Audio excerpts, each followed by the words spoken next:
নেত্রী বেগম খালেদা জিয়ার ৪৩ বছর রাজনৈতিক জীবনে কথা যা বলেছেন তার চেয়ে বেশি জনকল্যাণে কাজ করেছেন। মানুষকে ধোঁকা দেননি, মানুষের কোনো ক্ষতি করেননি। রাষ্ট্রের মঙ্গলে, জনগণের মঙ্গলে নিজের সুখ, নিজের স্বাচ্ছন্দ্য সব কিছু পিছনে ফেলে দিয়ে উনি মানব কল্যাণে কাজ করেছেন।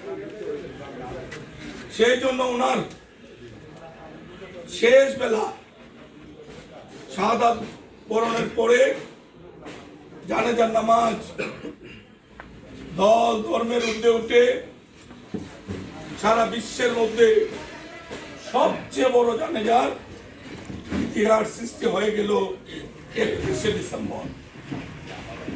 এটা শুধুমাত্র ব্যক্তি খালেদা জিয়া, সাবেক প্রধানমন্ত্রী খালেদা জিয়া, বিএনপির চেয়ারপারসন খালেদা জিয়া,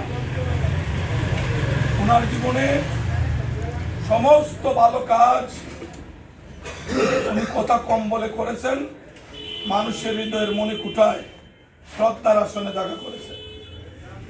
তার বিপরীত চিত্র আওয়ামী লীগের প্রধান, জোর করে ক্ষমতায় থাকা পালিয়ে যাওয়া ফ্যাসিস্ট হাসিনার অবস্থা দেখুন। কথায় কাজে কোনো মিল নেই।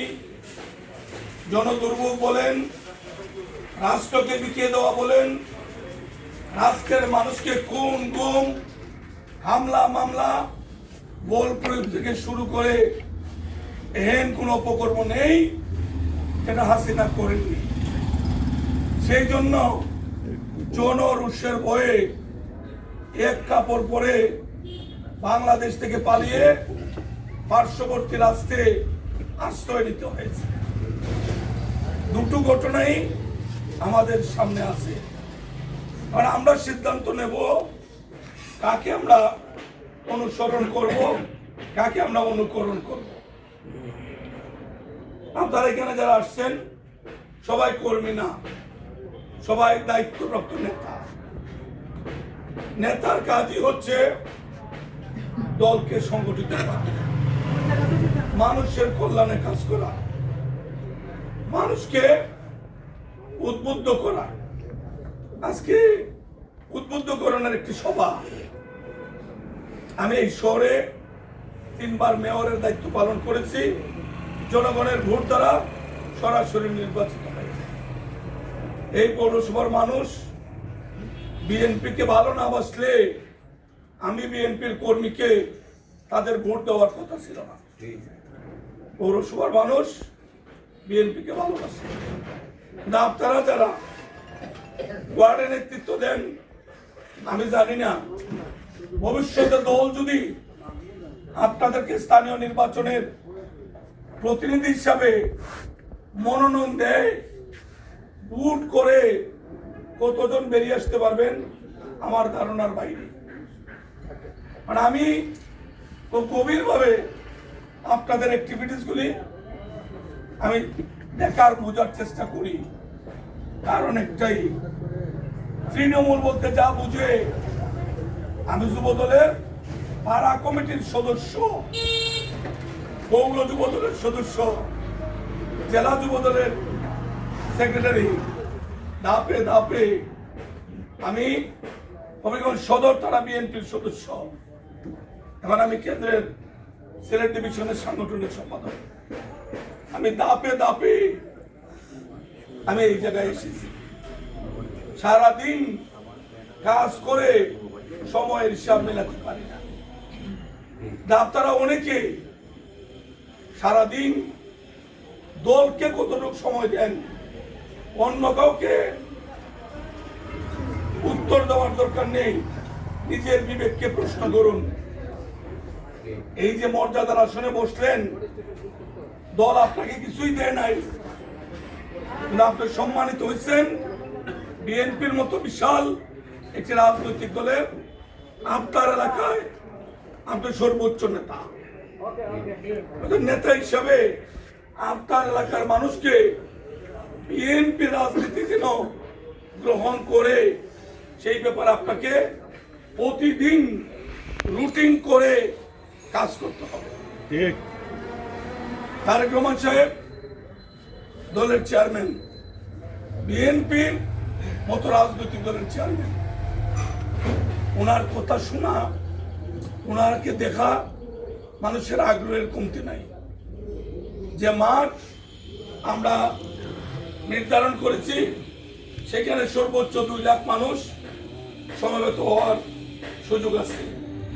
আমরা তো বিশ্বাস করি যদি আমরা ব্যাপকভাবে প্রচারণা করতে পারি এই মাঠে তিল ধারণের স্থান থাকবে না ইনশাআল্লাহ। তবে কাজ করতে হবে। আজ পর্যন্ত সোমবার, গতকালকে মাইকিং হওয়ার কথা ছিল সোম মঙ্গল বুধ, একদিন চলে গেল। এখনো হবিগঞ্জ শহরে তারেক রহমান সাহেবের জনসভাকে সফল করার জন্য পৌর বিএনপির মাইক আমার কান পর্যন্ত পৌঁছায়।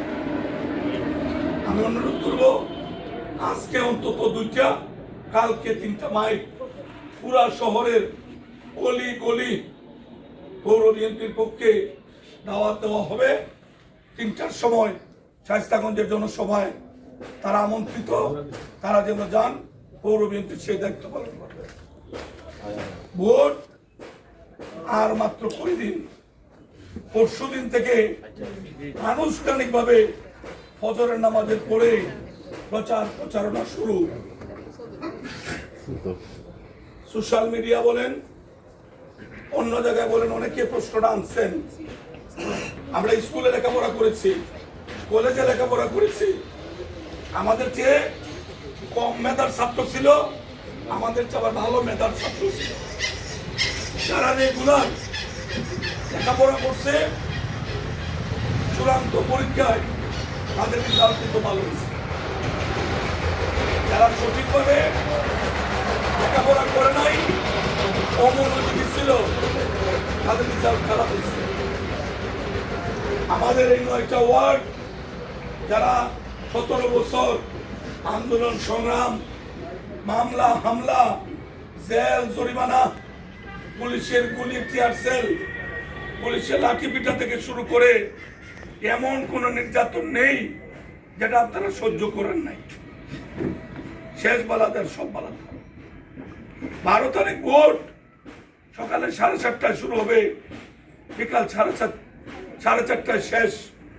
পরবর্তী 2 ঘন্টার মধ্যে এই ভোট গণনা হয়ে যাবে। রেজাল্ট শিট সোশ্যাল মিডিয়ায় হাতে হাতে থাকবে। আপনি কি অর্জন করেছেন এটার জন্য মাইকের প্রয়োজন হবে না।